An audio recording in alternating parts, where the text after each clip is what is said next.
আজকে আপনাদের সামনে তুলে ধরবো এমন এক টপিক যে টপিকটি পিনিক পায়ের ভিডিওগুলোর মধ্যে আমার অন্যতম সবচেয়ে পছন্দের টপিক। যদিও এই ভিডিওটির ফার্স্ট পার্টে কেউ সেকেন্ড পার্টটি দেখার জন্য কমেন্টে লিখেনি, এর কারণ হতে পারে যে আমি হয়তো ভালোভাবে সেই বিষয়টিকে সেই ভিডিওটিতে উপস্থাপন করতে পারিনি। আরো একটি কারণ হতে পারে যে সেই ভিডিওটির টাইটেলে দিয়েছিলাম নিজেকে অযোগ্য লাগবে, যা ইউটিউবের স্বাভাবিক সিস্টেমের বাইরের একটি টাইটেল। তবে সেই ভিডিওটি দেখলেই বুঝতে পারবেন যে এ ধরনের টাইটেল আমি কেন দিয়েছিলাম। সেই ভিডিওটির লিংক ডেসক্রিপশন ও কার্ডে পেয়ে যাবেন। আর পিনিক পায়ের ইউটিউব জার্নির শেষ পর্যন্ত এ ধরনের বিষয় নিয়ে আমি ভিডিও বানাবো, কারণ এই টপিকটি হচ্ছে মানব জাতির জন্য অন্যতম গুরুত্বপূর্ণ একটি টপিক। আর ভিডিওতে থাকা প্রত্যেকটি মানুষের জীবনই আপনার মধ্যে এক ধরনের বিশেষ পরিবর্তন ঘটাবে।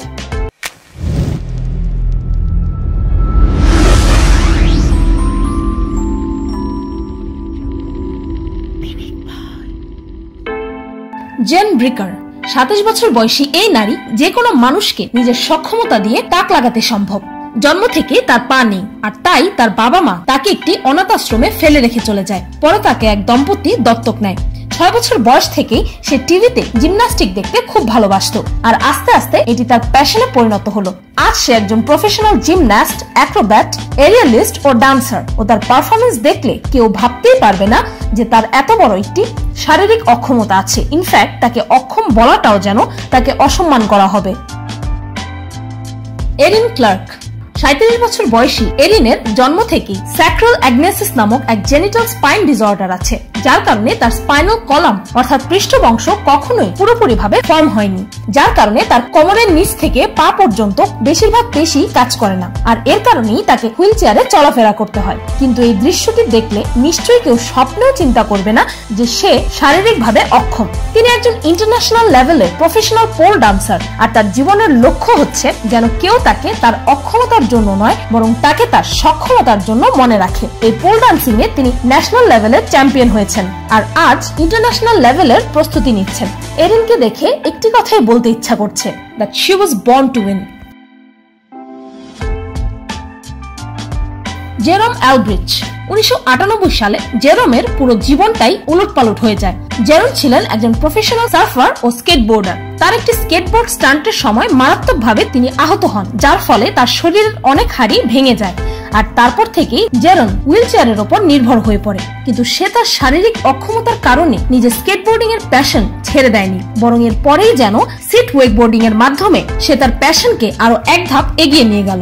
সিট ওয়েকবোর্ডিং এ জেরম আজ একজন ফ্রেঞ্চ চ্যাম্পিয়ন, ও তার অসাধারণ সার্ফিং দেখলে সত্যি নিজেকে খুবই অযোগ্য লাগে।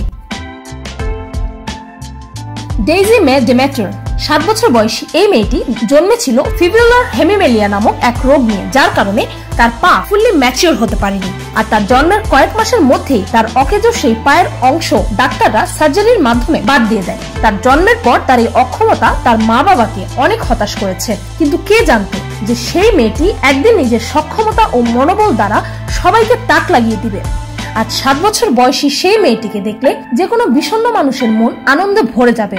ডেইজি এতটাই অ্যাক্টিভ আর ফুল অফ লাইফ যে তার অক্ষমতাকে কখনোই তার দুর্বলতাতে পরিণত হতে দেয়নি। সে একজন জিমন্যাস্ট ও রেগুলারলি কারো সাহায্য ছাড়াই কঠোর প্র্যাকটিস করে। তার জীবনের প্রতি এই অসাধারণ স্পৃহা দেখে তার বাবা মা ও আশেপাশের অনেক মানুষই অনুপ্রেরিত হয়। এমনকি শুধুমাত্র ছোট্ট এই মেয়েটির জীবনের প্রতি ভালোবাসা দেখে তার বাবা নেশা এমনকি জুয়া খেলা ছেড়ে দিয়ে আজ তার মেয়ের সাথে এক সুস্থ ও সুন্দর জীবন যাপন করছে। আজ ডেইজি একজন প্রফেশনাল মডেল, ও আশা করছি যে জীবনে সে এ পৃথিবীর যে কোনো সবল মানুষের থেকে অনেক বেশি সবল হয়ে দেখাবে। জুলি স্যাঙ্গুইনো জন্মগতভাবে জুলির হাত ও পা নেই। টেট্রা এমিলিয়া সিনড্রোম নামের এক রেয়ার রোগের কারণেই তার এই দশা।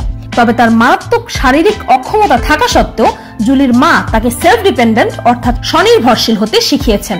সে তার নিত্যদিনের সকল কাজকর্ম কোন রকম হেল্প ছাড়াই একাই করে। তার শারীরিক অক্ষমতার পাশাপাশি মানসিকভাবেও তাকে জীবনে অনেক ঝড়ের মুখোমুখি হতে হয়েছে। 10 বছর বয়সে তার বাবা আত্মহত্যা করে, আর 7 বছর বয়সে তাকে ধর্ষণ করা হয়। নিজের জীবনের এত অন্ধকার স্মৃতি নিয়ে সে আত্মহত্যা করার চেষ্টা পর্যন্ত করেছেন, কিন্তু এই সকল প্রতিকূলতাকে জয় করে আজ সে বিশ্বব্যাপী তার মোটিভেশনাল স্পিচের কারণে বিখ্যাত। আজ এই পৃথিবীর লক্ষ লক্ষ মানুষ তার দ্বারা অনুপ্রেরিত হয়। এমনকি সে তার মুখ দিয়ে করা ড্রয়িং দ্বারাও পুরো পৃথিবীকে তাক লাগিয়ে দিয়েছে।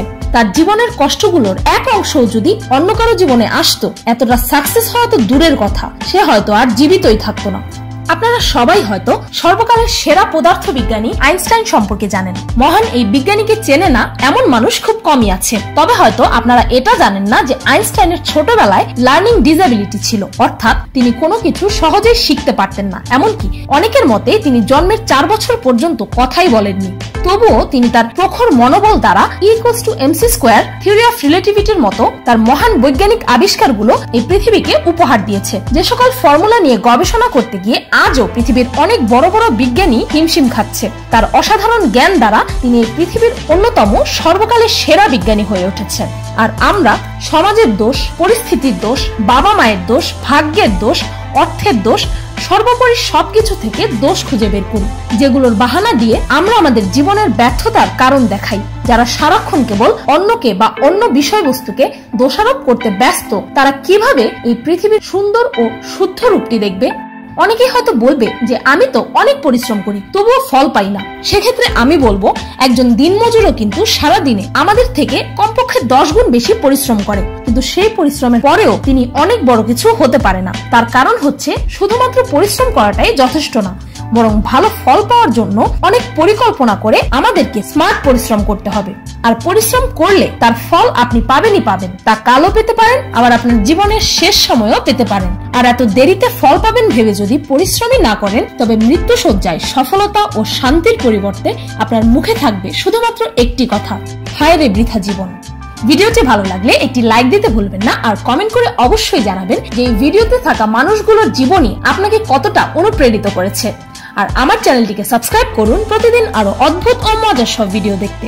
আজকের মতো এই পর্যন্তই, দেখা হচ্ছে পরের ভিডিওতে।